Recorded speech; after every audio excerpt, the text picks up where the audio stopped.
কই মাছ অনেকে ভেজে, অনেকে ভুনা করে, অনেকে রান্না করে খেয়ে থাকেন। আজকে আমি আপনাদের সাথে শেয়ার করব একটু ভিন্ন স্বাদে কই মাছ ভুনা। আমার মতো এইভাবে হয়তোবা অনেকেই ভুনা করে এখনও খাননি। যারা খাননি তারা একবার হলেও ট্রাই করে খেয়ে দেখবেন। দেখবেন এটা অন্যান্য ভুনা বা রান্নার চেয়ে একটু ভিন্ন স্বাদ। তো কিভাবে আমি ভুনাটা করেছি শেয়ার করা যাক। চুলায় একটা হাঁড়ি বসিয়ে দিলাম। হাঁড়িতে আমি পরিমাণ মতো তেল দিয়ে দিলাম। তেলটা গরম হয়ে আসলে এক এক করে আমি কই মাছগুলো দিয়ে দিব। কই মাছটা আমি হলুদ আর লবণ দিয়ে মেখে রেখেছিলাম। তো মাঝখান দিয়ে কই মাছগুলো এইভাবে আমি হালকা একটু কেটে দিয়েছি যেন মশলাগুলো ভালোভাবে প্রবেশ করে। তো মাছগুলোকে আমি উল্টে পাল্টে একটু লালচে করে ভেজে নেব। তো ঠিক এইভাবে ভেজে নেব। আপনারা কিন্তু চাইলে এইভাবে ভেজেও ভাতের সাথে খেতে পারেন।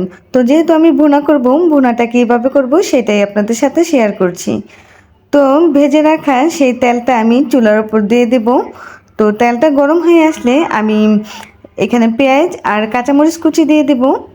কাঁচামরিচ আর পেঁয়াজটাকে আমি একটু হালকা ভেজে নেব। ভেজে নেওয়ার পর আমি এখানে পরিমাণ মতো রসুন বাটা দিয়ে দেব। তো আসলে এখানে আমি কোনো প্রফেশনাল রান্নার ভিডিও দেখাচ্ছি না, রেসিপি দেখাচ্ছি না। আমি নিজে কিভাবে রান্নাটা করেছি সেটাই আপনাদের সাথে শেয়ার করছি। রান্নাটা এত ভালো হয়েছে যে শেয়ার না করে থাকতে পারলাম না। তো রসুনটা আপনাদের যার যার পরিমাণ অনুযায়ী দিয়ে দিবেন। তো আমি আমার পরিমাণ অনুযায়ী রসুন বাটা দিয়ে দিলাম। রসুনটাকে আমি হালকা একটু তেলে ভেজে নেব কাঁচা ফ্লেভারটা যাওয়ার জন্য। তো এখন দিয়ে দেব সামান্য পরিমাণ হলুদ গুঁড়া। যেহেতু হলুদ দিয়ে মেখে রেখেছিলাম তো পরিমাণ মতো দিয়ে দেব লাল মরিচ গুঁড়া। তো ঝালটা যার যার পছন্দ অনুযায়ী দিয়ে দেবেন।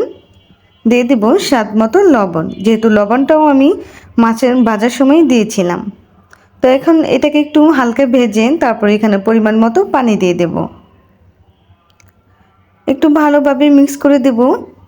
দেওয়ার পর এখানে আমি দিয়ে দেব পরিমাণ মতো জিরা গুঁড়া। জিরাটা কিন্তু একদমই সামান্য পরিমাণ দিতে হবে যেন এটার স্বাদটা নষ্ট না হয়। অনেকে ভাবে যে মশলা বেশি দিলে হয়তো বা স্বাদটা বেশি আসে। আসলে এটা কিন্তু গ্রানটা আর আপনার স্বাদটা কিন্তু নষ্ট করে ফেলে। সব কিছুর সাথে কিন্তু মশলা কিন্তু একদমই বেমানান। তো এখানে আমি এখন ভেজে রাখা সেই মাছগুলো দিয়ে দিলাম। দিয়ে ঝোলের সাথে আমি একটু ভালোভাবে মিক্স করে দেব। দিয়ে ঢাকনা দিয়ে রান্না করব 5 মিনিটের মতো। 5 মিনিট পর ফিরে এসে দেখি তেলটা উপরে ভেসে এসেছে। তো মাছটাকে আমি আরেকটু উল্টে পাল্টে একটু নাড়িয়ে দেব। দেওয়ার পরে এখানে আমি পরিমাণ মতো আরেকটু পানি দিয়ে দেব, ঝোল দিয়ে দেব। কারণ মাছটা যেহেতু আমি ভেজেছি একটু শক্ত ছিল, এটাকে একটু নরম করার জন্য ভিতরে একটু জুসি ভাব আসার জন্য আমি পানিটা দিয়ে দিলাম। তো পানিটা দেওয়ার কারণে কিন্তু ঝোলগুলো ভালোভাবে মাছের ভিতর প্রবেশ করবে।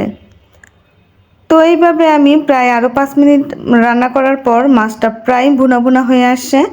তো এইভাবে আপনারাও ভুনা করে খেয়ে দেখবেন। এটা কিন্তু একদমই সাধারণভাবে রান্নাটা হয়েছে। চাইলে আপনারা এখানে ধনিয়া পাতা দিতে পারেন। আমার হাতের কাছে ধনিয়া পাতা ছিল না, যার কারণে দিতে পারি নাই।